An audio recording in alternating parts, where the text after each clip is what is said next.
Ya, selamat malam pemirsa, selamat datang di iNewsroom bersama saya Aldi Hawari. Kami akan membahas berita utama secara mendalam, komprehensif, dan tentunya eksklusif. Sebagai pembuka iNewsroom kali ini kami memiliki informasi Ikatan Jurnalis Televisi Indonesia atau IJTI, Koordinator Daerah Surabaya, menggelar unjuk rasa dan aksi teatrikal menolak sejumlah pasal kontroversial yang mengancam kemerdekaan pers dalam rancangan Undang-Undang RUU Penyiaran.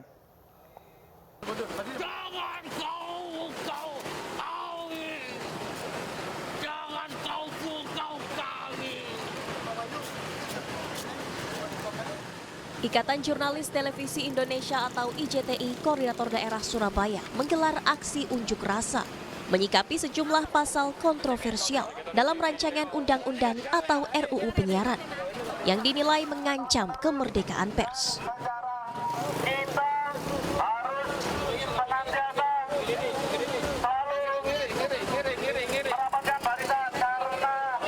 Aksi diawali dengan berjalan mundur, menggambarkan sejumlah pasal dalam RUU Penyiaran sebagai kemunduran bagi kemerdekaan pers Indonesia. Aksi digelar di Taman Apsari di depan Gedung Negara Gerahadi Surabaya pada Rabu siang. Kami akan melawan! Kami akan melawan! Jangan kau bungkam kami! Selain berunjuk rasa, IJTI Surabaya juga menggelar aksi teatrikal yang menggambarkan pembungkaman jurnalis oleh penguasa. Aksi teatrikal ini menyoroti RUU Penyiaran yang melarang penyiaran eksklusif jurnalistik investigasi. Proses penyusunan RUU Penyiaran ini tidak melibatkan organisasi, profesi jurnalis, dan komunitas pers. Yang ini yang kemudian berpotensi atau tidak cermatnya dalam melakukan penyusunan rancangan undang-undang penyiaran ini. Dalam orasinya, IJTI Surabaya menyampaikan 3 pernyataan sikap. Pertama, agar seluruh pasal bermasalah yang mengancam kemerdekaan pers dibatalkan. Kedua, agar melibatkan Dewan Pers dan masyarakat pers dalam pembahasan RUU Penyiaran. Ketiga, mendesak pemerintah mengembalikan pers sebagai pilar keempat demokrasi. Dari Surabaya, Rahmat Ilyasan, iNews melaporkan. Pemirsa, Jaksa Agung Muda Pidana Khusus Jampitsus Kejagung RI Febri Ardiansyah membenarkan informasi pengintaian yang dilakukan anggota Densus 88 terhadap dirinya. Hal ini juga diperkuat oleh pernyataan Kapus Penkum Kejagung yang mengungkap jika anggota Densus saat ini tengah menjalani pemeriksaan oleh Polri. Kejaksaan Agung menyatakan isu penguntitan yang dilakukan oleh anggota Densus 88 terhadap Jampitsus Febri Ardiansyah benar terjadi. Pernyataan itu disampaikan oleh Kapus Penkum Kejagung RI, Ketut Sumedana, saat menggelar konferensi pers pada Rabu siang. Menurut Ketut, anggota Densus 88 yang kedapatan menguntit Jampitsus telah diserahkan ke Polri untuk pemeriksaan lebih lanjut. Kerugian seperti yang saya kalau mengenai tadi istilah kuntit menguntit atau intip mengintip ya, ini sudah diambil alih oleh Jaksa Agung ya, karena ini juga sudah menjadi urusan kelembagaan sehingga ini harus secara resmi disampaikan bahwa memang benar ada isu, bukan isu lagi, fakta penguntitan di lapangan. Ya, setelah dilakukan pemeriksaan terhadap yang menguntit, ya, ternyata di dalam HP yang bersangkutan itu diketemukan profiling daripada Pak Jampitsus. Kemudian dilakukan satu pemeriksaan lebih lanjut, ya, dibawa ke kantor Kejaksaan Agung. Ya, ternyata yang bersangkutan adalah anggota Polri. Sehingga pada saat itu juga ya, kita serahkan kepada Paminal Polri. Jadi sudah nggak ada lagi di sini. Ya, pada saat itu juga, malam itu juga, karena yang bersangkutan adalah anggota Polri, kita serahkan kepada Polri untuk ditangani lebih lanjut. Sebelumnya beredar video amatir iring-iringan kendaraan taktis dan sepeda motor di depan gerbang kantor Kejaksaan Agung RI. Lampu rotator dan suara sirene kendaraan taktis milik Densus 88 dinyalakan seperti sedang menggelar suatu operasi. Belum diketahui tujuan dari beberapa kendaraan taktis berada di depan gerbang kantor Korps Adiaksa sambil menyalakan sirene maupun rotator.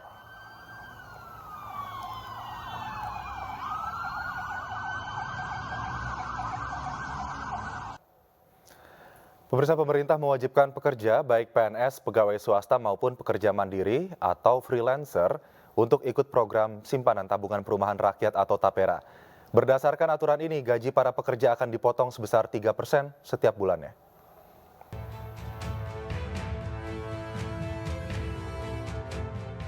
Masyarakat Indonesia belakangan ini dihebohkan dengan aturan pemotongan gaji untuk simpanan TAPERA atau tabungan perumahan rakyat.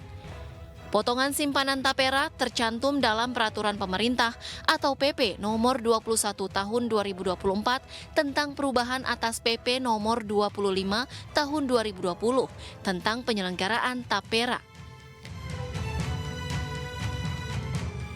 Tujuan simpanan TAPERA adalah untuk membantu pembiayaan perumahan bagi para pekerja. Pekerja yang wajib menjadi peserta adalah pekerja dengan usia minimal 20 tahun atau sudah menikah dan memiliki penghasilan paling sedikit sebesar upah minimum peserta TAPERA. Pekerja yang dimaksud adalah PNS, ASN, TNI Polri, pegawai BUMN, pekerja swasta, dan pekerja mandiri atau freelancer. Besaran simpanan TAPERA ditetapkan sebesar 3% dari gaji. Untuk peserta pekerja, 0,5% akan ditanggung pemberi kerja dan 2,5% sisanya ditanggung pekerja. Sementara untuk pekerja mandiri atau freelance menanggung beban potongan seluruhnya sesuai penghasilan yang diterima. Presiden Joko Widodo meyakini simpanan TAPERA akan bermanfaat untuk masyarakat meski menimbulkan pro dan kontra. Ya semuanya dihitung lah. Biasa dalam kebijakan yang baru itu pasti masyarakat juga ikut berhitung, mampu atau nggak mampu, berat atau nggak berat. Seperti dulu waktu BPJS di luar yang BPI yang gratis 96 juta kan juga ramai. Tapi setelah berjalan kan saya kira merasakan manfaatnya bahwa rumah sakit tidak dipungut biaya, hal-hal seperti itu yang akan dirasakan setelah berjalan. Kalau belum biasanya pro dan kontra.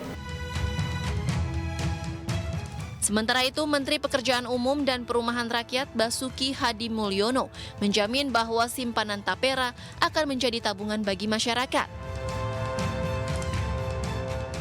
TAPERA itu memang itu tabungan, bukan dipotong terus hilang. Itu tabungannya anggota. Untuk nanti dia mendapatkan tabungannya itu untuk mendapatkan bantuan untuk membangun rumahnya. Itu sudah sejak 5 tahun yang lalu kita tunda dengan TAPERA yang sudah ada sekarang. Itu sudah 5 tahun yang lalu. TAPERA yang pertama kali dibentuk itu untuk menurut Menteri Keuangan untuk membina kredibilitas dulu. Jadi tidak langsung kena pada tahun pertama dulu. Nah, ini sudah 5 tahun, sudah ganti pergantian pengurus kan. Nah, ini dimulai dengan sudah disetujuinya oleh Bapak Presiden. Pemerintah memberikan waktu untuk pendaftaran pekerja kepada Badan Pengelola TAPERA paling lambat pada tahun 2007. Tim Liputan iNews melaporkan. Terkait hal ini, Komisioner BP TAPERA, Heri Podio Nugroho angkat bicara terkait pro kontra pemotongan gaji karyawan untuk program simpanan tabungan perumahan rakyat. Heru menyebut iuran TAPERA akan memberikan manfaat luas bagi pekerja, namun regulasi penerapannya masih dibicarakan lebih lanjut sehingga belum akan diberlakukan dalam waktu dekat. Skemanya bagi pekerja ya 3% itu adalah sharing.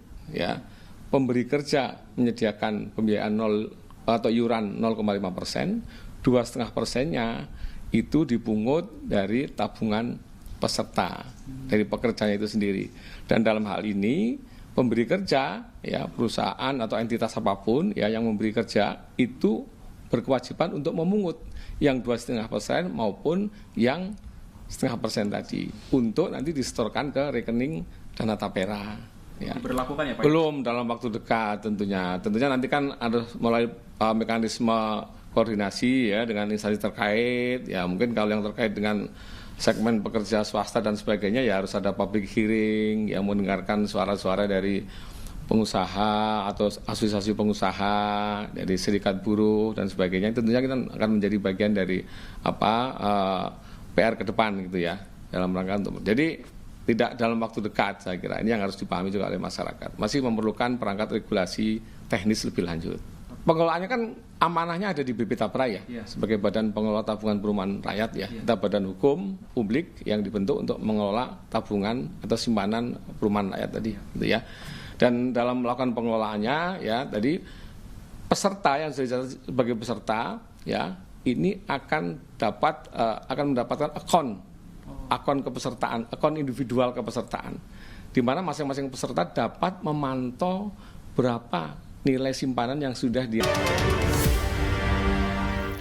Kembali di iNewsroom, masih bersama saya Aldi Hawari. Ke informasi berikutnya, pemirsa, keluarga mantan Menteri Pertanian Syahrul Yassin Limpo kembali dihadirkan sebagai saksi di persidangan hari ini. Keluarga yang bersaksi ada 3 orang. Mereka adalah istri SYL, Ayun Sri Harahap, anak SYL, Kemal Redindo Syahrul Putra, dan cucu SYL, Andi Tenri, Gilang Radiansyah Melati. Sebelumnya, ketiganya sempat memberikan keterangan di sidang Tipikor pada Senin 27 Mei 2024 lalu, namun baru jaksa penuntut umum dari KPK yang menggali keterangan karena keterbatasan waktu. Jaksa pun meminta majelis hakim untuk kembali menghadirkan keluarga SYL di persidangan.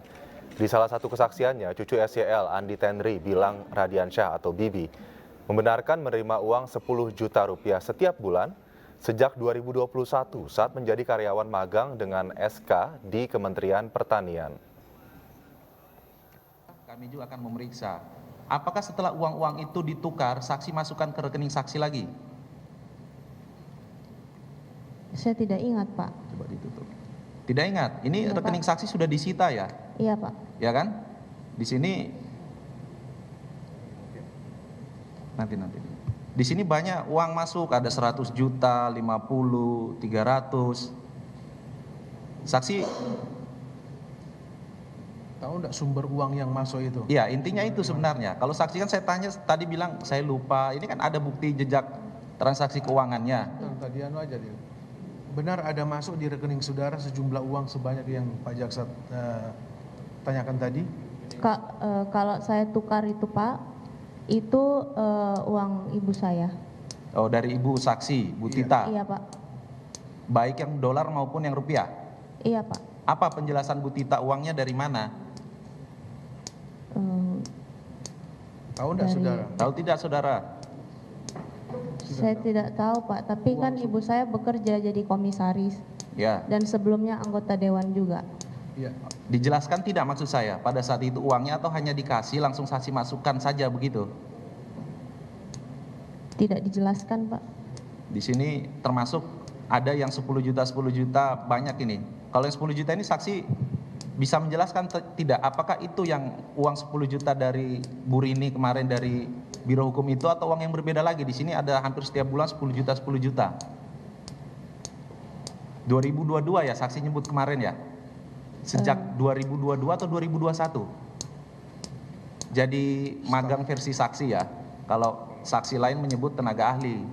Tidak apa-apa kalau saksi menerangkan bahwa pengertian saksi magang tapi ada SK-nya kan begitu? Iya, Pak. Itu sejak tahun berapa? Mungkin 2021 ya. 21 ya. Kami cocokkan nih dengan bukti rekening dari 2021 sampai 2023, 2022 yang sudah saya cek itu banyak masuk 10 juta ini. Nanti kami lampirkan juga di tuntutan. Apakah itu uang berbeda atau memang itu uang yang saksi sebagai magang itu? Setahu saya sebagai magang itu, Pak. Itu 10 juta itu? Iya, Pak. Baik. Sidang perkara dugaan pemerasan dan gratifikasi di lingkungan Kementerian Pertanian, mantan Menteri Pertanian Syahrul Yassin Limpo dilanjutkan hari ini. SYL menolak tuduhan yang menyudutkan intervensi keluarganya di Kementerian Pertanian. Saya tidak pernah diintervensi oleh keluarga saya tentang jabatan. Oleh karena itu pernyataan Joyce saya tolak. Joyce adalah 3 yang disodorkan oleh Nasdem. Dan saya pilih Joyce karena dia sudah punya pengalaman sebelumnya menjadi Menteri Perdagangan. Ini dia. Joyce, ya. Iya. Jadi saudara, tidak betul ada pernyataannya bahwa itu rekomendasi anak saya tidak. Anak saya tidak biasa campur urusan saya. Minta maaf karena ini penting sekali. Oke. Yang kedua, saya tolak semua pernyataan bahwa dia tidak tahu menahu. Ini waketum loh. Ini sekjen. Sekjen itu dinamis, proaktif, nggak mungkin. Termasuk diantaranya izin ketua, lukisan. Dia kan MC di situ, dia panitia. Dia tahu di mana lukisan itu, saya nggak tahu. Jadi kalau sama sekali dia bilang saya tidak tahu, saya tolak itu. Dan saya akan sampaikan di pembelaan saya. Bahkan lukisan itu saya sampai detik ini, saya tidak tahu lukisan itu kayak apa. Kalau Kementan beli, kenapa tidak dibawa Kementan? Siapa yang suruh bawa ke sana? Itu aja ketua minta maaf. Mohon menjadikan pertimbangan. Itu hak saudara untuk saya akan menyampaikan.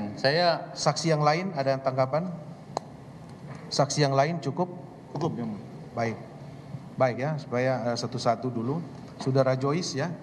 Keterangan saudara dibantah oleh terdakwa, ya, menyangkut katanya saudara berkoordinasi dengan menteri atas informasi dari saudara Tita, anaknya menteri itu katanya tidak pernah keluarganya mengintervensi ya kebijakan dari rekomendasi. Silakan.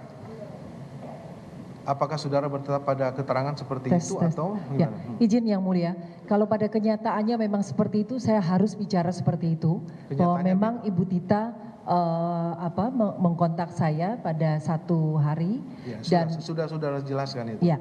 Itu pada keterangan saya tetap pada keterangan saya yang sebelumnya. Jadi saudara koordinasi dengan menteri itu karena informasi dari Ibu Tita. Baik. Sementara itu biduan Nayunda Nabila hari ini juga dihadirkan dalam saksi kasus korupsi Syahrul Yassin Limpo. Nabila dihadirkan untuk mengonfirmasi tentang adanya aliran cuan dari SYL ke dirinya. Untuk mengulasnya sudah ada koordinator MAKI, Boyamin Saiman. Selamat malam Bang Boyamin. Malam Aldi, Assalamualaikum. Waalaikumsalam Bang. Ini yang menjadi sorotan adalah biduan dangdut begitu ya, yang menerima aliran dana kasus dugaan korupsi dari SYL 4 juta sebulan dan juga aliran dana lain, dan bahkan pernyataan terbaru salah satu anak dari SYL ini menyatakan juga pernah mengirimkan sejumlah uang kepada biduan ini. Tanggapan Anda? Ya, beginilah kalau memang dianggap kementerian itu miliknya sendiri, jadi banyak hal yang dibiayai dari sesuatu yang tidak jelas dan juga peruntukannya pun menjadi tidak ada tolak ukurnya. Biduanita ini apa relevansinya di gaji atau diberi uang gitu. Selain toh juga dia waktu manggung informasinya kan juga sudah diberi bayaran bahkan sampai 100 juta gitu. Yang informasi kemarin gitu. Tiba-tiba ternyata masih ada uang-uang lain. Ini yang sesuatu yang memang amburadulnya tata kelola di Kementerian Pertanian ini, karena menurut saya kok menjadi seperti kerajaan sendiri gitu, kalau istilah saya begitu. Jadi istrinya, anaknya segala macam, meskipun beberapa dibantah, tapi kan juga ada beberapa konfirmasi yang terkait misalnya yang barusan tentang membeli lelang lukisan segala macam. Itu kan ya rangkaian paling tidak diketahui, tidak dilarang gitu loh, bukan soal tidak tahu sekarang lukisannya di mana misalnya kan. Jadi ini karena anak buah itu kan juga paling tidak minimal lapor, tidak mungkin atas kemauan sendiri, inisiatif sendiri, karena bisa dimarahi. Gitu. Jadi inilah yang mempertontonkan tata kelola pemerintahan kita hampir mungkin bisa jadi ya apakah sebagian besar atau sebagian kecil, tapi setidaknya ini ada contoh yang begini bahwa tata kelola pemerintahan kita sangat buruk gitu, pecah amanah, salah guna kuasa. Ya rasuah itu ya nampak menjadi sudah seperti hal-hal yang bahasa sehari-hari gitu. Mestinya ini kan bahasa setahun sekali atau bahkan 5 tahun sekali, tapi nampaknya sudah sehari-hari. Karena rangkaian-rangkaian itu seperti menyewa private jet gitu. Relevansinya apa? Menteri Pertanian ini untuk memastikan apa? Itu kan pemerintah daerah juga yang menyalurkan pupuk, menyalurkan apa? Karena Kementerian Pertanian juga tidak ada perwakilan di daerah. Gitu. Bang, hal-hal ini yang sesuatu kan, yang kemudian menjadi diada-adakan, kalimatnya begitu Aldi. Ya, Bang Boyamin, hal-hal seperti ini kan benar-benar secara kasat mata dilihat oleh seluruh karyawan dari Kementerian Pertanian begitu, yang kemudian memberikan kesaksian juga di persidangan. Lalu apa sebetulnya yang membuat praktek-praktek gratifikasi dan juga penyalahgunaan kekuasaan di tubuh Kementerian Pertanian ini pada zaman SYL bisa dilakukan? Ya semata-mata karena menterinya berasal dari parpol, kegiatan politik itu kan biaya tinggi. Dan setidaknya dia nyumbang partai politik yang dia mengusung dia gitu. Dan kemarin dikembalikan misalnya. Tapi juga rangkaian-rangkaian justru itulah sebenarnya pemerintahan itu yang benar, menteri itu mestinya kan menteri profesional. Partai politik sedikit aja, hanya perwakilan satu orang aja untuk penyeimbang lah, kira-kira gitu. Karena nanti di DPR kan juga bisa babak belur kalau semua menteri profesional, tidak ada dari partai. Jadi ini yang menurut pikiran saya ketika kehidupan partai politik kita atau politik kita itu biaya tinggi, money politik juga di mana-mana, transaksional, maka ya seperti inilah ketika sosok menteri dari partai itu beberapa dan sebelumnya menteri olahraga juga bahkan 2 orang juga kena KPK itu juga dari partai. Atau menteri-menteri yang lain, misalnya Menteri Agama dulu Surya Dharma Ali juga dari partai, gitu. Ya inilah cerminan buruk dari kita bahwa kehidupan partai politik kita, kehidupan politik kita memang masih jauh dari harapan ideal, sangat masih mentah. Jadi belum istilah matang itu belum ada karena kalau di sistem negara maju ya kehidupan partai itu memang betul menyalurkan kepentingan, tapi tidak vulgar begini. Gitu. Jadi ini sesuatu yang dari sisi adat timur aja kok juga tidak masuk kira-kira gitu. Orang timur itu kan segan, takut dibatin orang, lalu nanti gimana konflik kepentingan. Kok ini bisa dengan semudah itu gitu ya Bang Boyamin ya, memasukkan seorang biduan ke tubuh Kementerian Pertanian sebagai karyawan mendapatkan gaji bulanan. Tapi iya apa relevansinya? Apa dia misalnya disuruh menyanyi tiap hari untuk menyemangati orang kerja jadi semangat. Nah, pagi-pagi apel terus dia suruh nyanyi. Nah, habis nyanyi terus kemudian seluruh pegawai Kementerian Pertanian semangat kerja sampai sore. Memang ada pernah penelitian itu kan enggak juga. Ini kan sesuatu yang apalagi penyanyinya itu cuma senyum-senyum ketawa-tawa. Saya yakin pegawai Kementerian Pertanian yang punya idealisme dan kecerdasan tinggi ya muak dengan begini dan saya yakin sebenarnya itulah yang harus kemudian ditelusuri terbongkarnya kasus ini karena bocoran-bocoran dari orang dalam yang muak gitu loh Aldi. Sumbangsi yang bisa diberikan oleh biduan tersebut ke tubuh Kementerian Pertanian. Tapi Bang Boyamin saya yakin juga melakukan penelusuran terhadap kasus ini termasuk juga keterlibatan biduan Nabila ini pada kasus korupsi SYL. Nah menurut Anda apakah biduan ini memang benar-benar hanya biduan atau ada kemudian asumsi luar yang mengatakan bahwa biduan ini adalah seorang juga yang memiliki kegiatan di bidang sosial, begitu aktivis perempuan dan semisalnya, bagaimana Bang? Saya mohon maaf belum bisa terlalu banyak membuka lah gitu, karena ya menurut saya sih apa relevansinya itu aja dari kata-kata itu aja sudah susah kita terima akal gitu. Relevansinya orang ini bahkan digaji tanda kutip itu tadi apa relevansinya itu kan nggak ada. Itu yang terus terang aja ya masyarakat menilainya banyak tafsir ada apa ini kan. Ya apapun biduan ini muda cantik kan gitu ya bisa macam-macam Aldi. Baik, terakhir Bang Boyamin, ini yang salah satu disoroti pada persidangan hari ini juga adalah kemudian cucu dari SYL yang kemudian magang di tubuh Kementerian Pertanian namun mendapatkan gaji tenaga ahli 10 juta rupiah per bulannya. Tanggapan Anda bagaimana?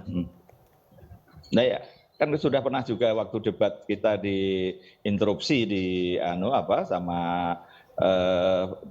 waktu 24 hari yang lalu di iNews dan MSC itu, kan saya mengatakan apa kualifikasinya ini dia digaji 10 juta. Kalau toh tenaga ahli itu boleh tidak ngantor tiap hari, tapi produknya hebat, bisa mengintercept tentang urusan hukum di Kementerian Pertanian gitu. Artinya dia hebat, itu loh kualifikasinya. Nah, kalau baru lulus itu ngerti apa urusan hukum Indonesia, apalagi katanya lulusan luar negeri malah susah lagi. Ini betul-betul ya hanya sekedar pengen memberikan uang kepada cucunya dengan diada-adakan lagi bahwa dia seakan-akan tenaga ahli. Ya tenaga ahli itu misalnya dokter atau ya jam terbangnya udah tinggi lah gitu. Kira-kira gitu Aldi. Baik Bang Boyamin. Jadi tidak layak ini juga tidak layak sehingga diada-adakan. Jadi semuanya menjadi tidak layak dan ini tata kelola pemerintahan yang buruk ya begini nih, semua hal yang tidak layak tapi dipaksakan dan akhirnya untungnya terbongkar. Kalau tidak terbongkar betapa mirisnya Aldi. Makasih kepada pembocor-pembocor di Kementerian Pertanian. Anda sudah hebat memberikan kontribusi pada negara supaya tidak bubar dengan adanya korupsi yang merajalela. Ini catatan yang sangat penting sekali untuk tata kelola pemerintahan yang lebih baik ke depannya. Semoga juga bisa mengungkap aliran dana kemana lagi yang dikeluarkan oleh Kementerian Pertanian pada saat itu yang salah kaprah penggunaannya Bang. Aldi, singkat saja Bang. Sebenarnya KPK itu mengendus proyek-proyek. Nah, proyek pertanian itu ada subsidi pupuk, ada importasi bawang, ada juga vaksinasi penyakit mulut dan kuku. Nah, itu yang besar sebenarnya dan diduga melibatkan oknum di DPR segala macam itu. Nah, ya, itu harus KPK bongkar itu. Jadi ini hanya harusnya titik awal itu, Aldi. Makasih. Aliran dana kepada pihak keluarga menurut Anda hanyalah kemudian sebagian kecil yang diungkap oleh pengadilan tindak pidana korupsi, namun ada proyek-proyek yang lebih besar yang harus diungkapkan kepada publik. Terima kasih Bang Boyamin atas waktunya bersama kami pada malam hari ini. Selamat malam, salam sehat Bang. Kembali di Newsroom bersama saya Aldi Hawari. Ke informasi selanjutnya, pemirsa, Hotman Paris Hutapea angkat bicara terkait penangkapan Peggy Setiawan, terduga pelaku dalam kasus pembunuhan Vina. Hotman meminta kepolisian untuk tidak terburu-buru menetapkan Peggy sebagai tersangka, sementara keluarga Vina meminta polisi tetap menelusuri 2 DPO lainnya. Pernyataan itu disampaikan Hotman Paris selaku kuasa hukum keluarga Vina pada Rabu siang.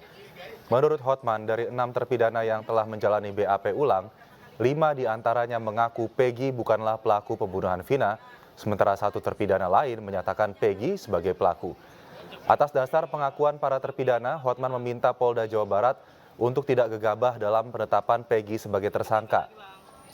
Sementara keluarga Vina juga meminta polisi tetap menelusuri 2 DPO lainnya, mengingat persidangan awal di tahun 2016 menyebutkan ada 3 DPO atau buron. Ini semua BAP yang menyatakan ada 3 pelaku DPO dari 7 terpidana.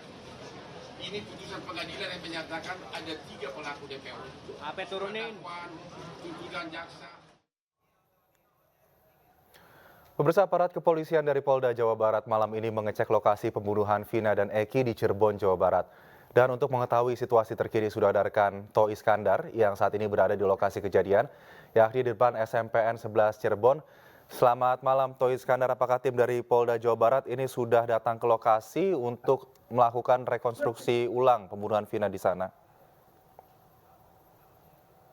Ya, selamat malam Aldi dan juga pemirsa. Saat ini saya berada di salah satu depan SMP 11 Kota Cirebon di Jalan Perjuangan Kecamatan Sambi, Kota Cirebon sendiri, di mana petugas kepolisian dari Polda dan didampingi Polresta Cirebon Kota malam ini akan menggelar aksi rekonstruksi terhadap pembunuhan maksud kami Vina dan Eki ini, di mana sejumlah petugas kepolisian sudah bersiaga pada malam hari ini dan terkait dengan adanya pembunuhan Vina dan tersebut. Dan apakah nanti kita belum mengetahui secara pasti apakah ke-7 terpidana itu akan dihadirkan pada rekonstruksi ini. Namun sejumlah warga dan petugas kepolisian sudah berjaga dan kami akan mengajak untuk suasana di depan SMP 11 ini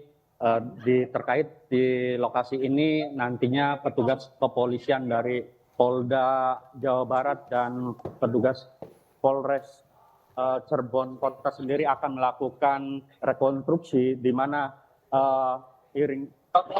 nantinya akan tiba di lokasi ini dan terlihat iring-iringan sejumlah petugas kepolisian sudah tiba di lokasi pembunuhan yang dilakukan di Jalan Perjuangan Kota Cirebon sendiri, dan di mana sejumlah ratusan warga yang berdatangan di lokasi ini antusias untuk menyaksikan rekonstruksi ini yang dilakukan terhadap Peggy Setiawan tersebut. Dan ada juga dihadirkan ada petugas kepolisian juga, selain petugas kepolisian juga ada kuasa hukum Peggy Setiawan yang sudah datang di lokasi rekonstruksi ini, dan sejumlah arus lalu lintas terus disiagakan petugas agar tidak terjadinya kemacetan di jalur ini. Nah, nampaknya sirene dari petugas kepolisian sudah nampak terlihat dan seperti di sebelah kiri saya yang petugas dari pihak kepolisian sudah mengatur jalannya yang akan tiba rekonstruksi ini, dan di mana nantinya rekonstruksi ini yang dilakukan petugas kepolisian Polda Jawa Barat dan beserta petugas kepolisian dari Polres Cirebon Kota melakukan olah TKP ini akan dilakukan 2 tempat, yakni salah satunya di depan SMP 11 Kota Cirebon di Jalan Perjuangan. Tidak hanya itu, nantinya setelah selesai di rekonstruksi ini akan berlanjut di flyover Talun Kabupaten Cirebon sendiri, dan di mana kami juga tadi sudah melihat banyaknya sudah pihak kepolisian yang sudah berjaga. Seperti itu, Aldi. Oke, Tois, apakah ada informasi reka adegan apa saja yang akan nanti diperagakan pada saat rekonstruksi ini? Ya, nantinya petugas kepolisian sendiri akan melakukan rekonstruksi terkait pembunuhan Vina dan Eki, di mana petugas kepolisian juga nantinya melakukan reka adegan. Dan sampai saat ini juga belum diketahui secara pasti apakah berapa adegan yang dilakukan pembunuhan Vina dan Eki ini, di mana pembantaian tersebut juga merupakan, ini kan lokasinya ada 2. Kemungkinan reka adegan yang pertama yang dilakukan petugas kepolisian ini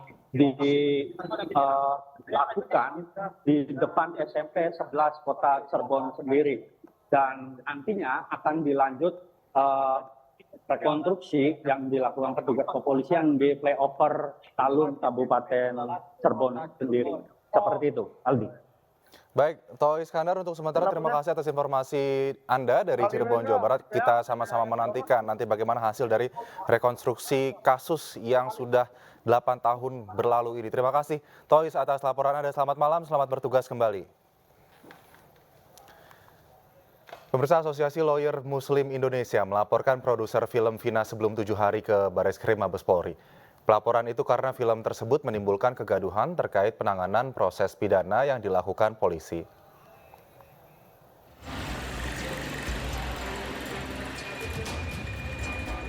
Sejumlah orang yang tergabung dalam Asosiasi Lawyer Muslim Indonesia atau ALMI melaporkan produser dalam film yang berjudul Vina Sebelum 7 Hari ke Bareskrim Polri. Laporan yang dilakukan karena film tersebut menimbulkan kegaduhan dan narasi negatif terkait penanganan proses pidana yang dilakukan polisi. Walaupun telah membawa sejumlah dokumen sebagai alat bukti, namun Bareskrim menyatakan kepada pihak pelapor untuk berkonsultasi terlebih dahulu kepada Komisi Penyiaran.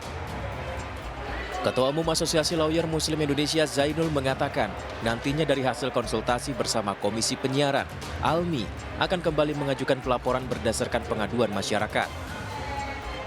Apakah lembaga penyiaran berwenang untuk masuk ke sana ataukah belum? Nah, kemudian kawan-kawan saya berbilang kalau terkait dengan delik pasal 28 sudah memenuhi syarat, tapi harus diklarifikasi dulu oleh Dewan Penyiaran KPI. Karena bagaimanapun juga, yang saya sampaikan tadi ada undang-undang pers yang kebebasan pers tidak bisa langsung dilapor ke kepolisian, harus melalui Dewan Pers dulu. Diharapkan dengan adanya pelaporan ini dapat memperjelas ada atau tidaknya tindak pidana dalam proses pembuatan film tersebut. Dari Jakarta, tim liputan iNews melaporkan. Ya, lalu benarkah film Vina Sebelum 7 Hari mengganggu penyidikan polisi? Untuk mengulasnya saat ini kita sudah bergabung bersama salah satu pelapor film Vina, ada Zainul Arifin. Pak Zainul Arifin, selamat malam. Ya, malam, Mas. Baik, dan juga bergabung pada dialog malam hari ini sutradara film Vina, Mas Anggi Umbara. Mas Anggi, selamat malam. Malam. Baik, terima kasih atas waktunya, dan juga sudah bergabung dan nanti akan bergabung pakar komunikasi Universitas Gadjah Mada, Bang Nyarwi Ahmad. Baik, saya mungkin mau ke Pak Zainal Arifin terlebih dahulu. Pak Zainal, bagaimana saat ini perkembangan dari laporan yang Anda ajukan terkait dengan kasus film Vina Sebelum 7 Hari? Ya, maaf saya lagi di luar jadi suara kurang clear. Jadi begini, sebetulnya kemarin itu bukan terkait dengan belum melakukan laporan polisi, karena itu baru dumas ya, aduan masyarakat ke Bareskrim terkait dengan dugaan-dugaan yang mungkin diduga ada potensi pidananya. Namun memang kalau dikaji di beberapa peraturan perundang-undangan memang diatur terkait dengan persoalan itu. Nah, namun belum tentu pertama ya kita mengapresiasi karya seni ya, baik itu film, lukisan dan seterusnya. Namun juga kita bertukar simpati ya terhadap almarhum dan keluarga. Namun dalam hal ini kita tidak membicarakan terkait dengan konteks persoalan peristiwa pidananya. Oke. Nah, namun terkait dengan film ini, barang tentu menurut pandangan kami bisa saja kontroversi terkait melihat sudut pandang dalam hal karya seni. Tapi menurut kami, film ini sudah membuat suatu kegaduhan di ruang publik, sehingga menciptakan suatu narasi yang tidak produktif di kalangan publik, sehingga hal-hal yang bersifat narasi-narasi provokatif, narasi-narasi yang mengajak hal-hal yang menurut hemat kami tidak tepat diubarkan ke dunia publik. Nah, maka dari itu memang kalau dilihat dari substansi berkenaan dengan film ini, menurut hemat kami memang harus ada penjelasan dari lembaga sensor ya, maupun dari Komisi Penyiaran Indonesia. Mengapa? Karena film ini kalau kita lihat ya, kita tonton, ini kan ada adegan-adegan yang menurut kami sangat vulgar kan. Salah satunya umpamanya contoh adegan pemerkosaan dengan kekerasan, yang mana pada saat itu ya mungkin ataupun diduga si almarhum masih di bawah umur. Nah, ini yang tidak layak untuk dipertontonkan. Maka barang tentu ini kawan-kawan di lembaga sensor bisa menjawab itu. Nah, karena memang jika suatu produk film itu berdasarkan pasal 31 Undang-Undang Perfilman, memang diatur kalau itu sudah mengganggu keamanan dan ketertiban masyarakat, maka pemerintah itu memiliki kewenangan untuk mencabut peredaran izinnya. Salah satunya umpamanya yang baru-baru saja bulan Maret itu terkait dengan film yang berjudul Kiblat ya, yang kontroversi sehingga tidak diizinkan beredar. Namun ini kan substansinya sudah beredar, maka penting bagi kami untuk mendapatkan klarifikasi dari teman-teman penyiaran dan lembaga sensor. Namun memang ada hal-hal yang menurut hemat kami yang diatur dari Undang-Undang ITE, salah satunya pasal 27 ya, yang mengandung pornografi dan pornoaksi, kemudian terkait dengan pasal 28 ayat 2 ya, terkait dengan kegaduhan.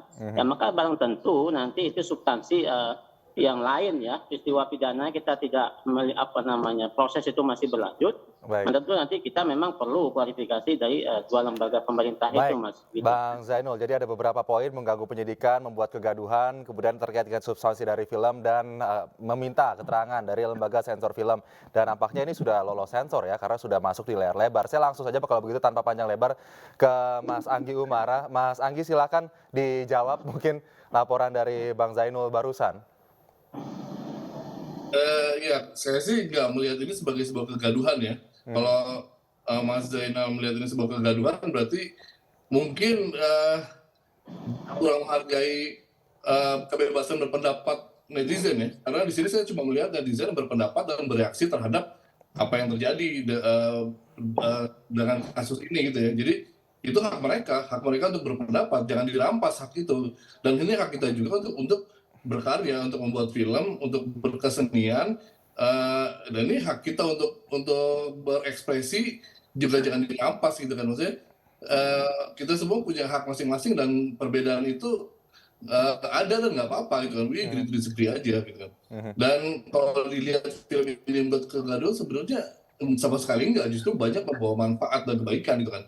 Pertama, ini menjadi wake up call untuk kita semua. Awareness kita kebangun semua gitu kan, bahwa ada bahaya bullying di sini, ada bahaya kenakalan yang menjadi kriminal tingkat tinggi gitu kan. Ada kasus-kasus ini yang merebak di mana-mana tapi belum dituntaskan sampai akhir gitu kan. Nah, di sini wake up call untuk kita semua, untuk semua instansi, untuk masyarakat juga, untuk keluarga juga, untuk menjaga anak-anak kita semua gitu kan.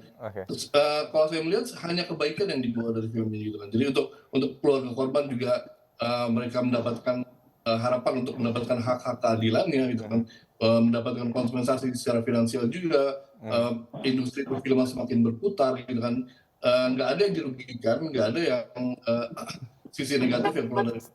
Walaupun kayak misalnya ada kayak salah tangkap atau narasi negatif apapun, itu ya hak masing-masing individu untuk mengeluarkan pendapat dan opini mereka masing-masing. Nggak boleh kita nggak boleh kita bungkam gitu kan. Ini terkait kemudian bagaimana keterangan dari punya kebebasan terhadap itu gitu. Ya, bagaimana kemudian ada perampasan hak untuk membuat sebuah film atau untuk membuat film harus dengan izin negara dulu atau apapun instansi yang lain dulu gitu kan. Apa bedanya gitu kan sama aja negara hukum yang mungkin pakai sistem komunis gitu kan, kayak di Vietnam atau di China yang harus bikin film harus dengan Mas Anggi, persetujuan nanti dari saya juga akan menanyakan terkait dengan lembaga sensor film. Begitu pada saat kemudian memberikan produk film ini kepada lembaga sensor film, apa-apa saja kemudian advice yang diberikan oleh lembaga sensor film. Dan nanti juga saya mau menanyakan ke Bung Zainul terkait dengan substansi dalam film, apa yang membuat Anda resah. Usai jeda pemirsa, iNewsroom segera kembali. Baik, kembali di iNewsroom, masih bersama saya Aldi Hawari pemirsa, dan kami juga masih bersama dengan Bung Zainul Arifin, pelapor film Vina Sebelum 7 Hari, dan juga bersama dengan sutradara film Vina Sebelum 7 Hari ada Mas Anggi Umbara. Mas Anggi, tadi saya belum selesai apa advice yang kemudian diberikan oleh lembaga sensor film, karena ini menjadi salah satu poin yang diberikan oleh Bung Zainul Arifin pada laporannya. Advice, nggak ada advice sih, mereka melihat dan suka dan menyetujui dan mensupport, bahkan semoga sukses. Itu yang kata-kata, dan bahkan setelah hari pertama pun dari ketua LSF memberikan selamat kepada saya personal di WhatsApp ke produser juga gitu kan, bahwa congratulations, filmnya bagus dan sukses.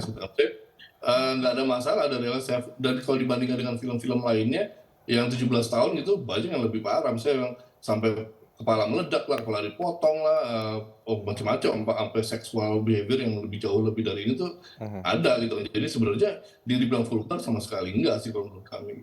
Oke, baik. Saya langsung lempar ke Bung Zainul Arifin. Bagaimana Bung Zainul, substansi apa yang membuat Anda gaduh, membuat resah? Karena ini sudah menjadi kasus yang kemudian membuka mata publik kembali, dilakukan penyelidikan ulang, begitu lalu kemudian menyita atensi publik yang sangat besar di Indonesia saat ini. Ya, saya pikir begini ya. Dengan adanya film ini kan memang tidak semuanya negatif ya, pasti ada dampak positifnya sebuah karya seni ya.